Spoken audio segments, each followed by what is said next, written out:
বিকালের টাইমে সাদাব চলে এসেছে ছাদে, আর ছাদে এসে দেখতে পেয়ে গিয়েছে সূর্য, তাই দেখাচ্ছে মামা মই দেখো সূর্য মামা উঠেছে। তো ছাদে আসলে বিকালের এই টাইমটাই সূর্যটা দেখতেও বেশ অনেক ভালো লাগে, আর নিচের ভিউটাও অনেক বেশি ভালো। ছাদে প্রচুর পরিমাণে গাছ রয়েছে, কয়েকটা ফুল গাছ দেখায় যেগুলো ফুল ফুটে আছে। এই যে গোলাপ ফুল ফুটে আছে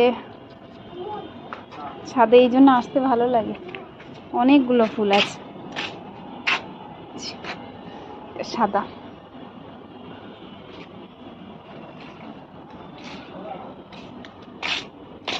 এখানে একটা ফুল যে কি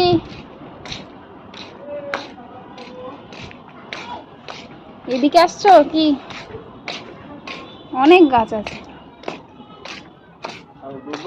না না পুরোটা না, আমড়া গাছ, কতগুলো আমড়া ধরে আছে এই গাছটাতে, অনেক আমড়া হয়েছে দেখো। হাইব্রিড কি শুয়োপোকা কই তে বাবা, ভিতরে ভর্তি শুয়োপোকা। ওই তো হ্যাঁ, হাত দিও না হাত দিও না।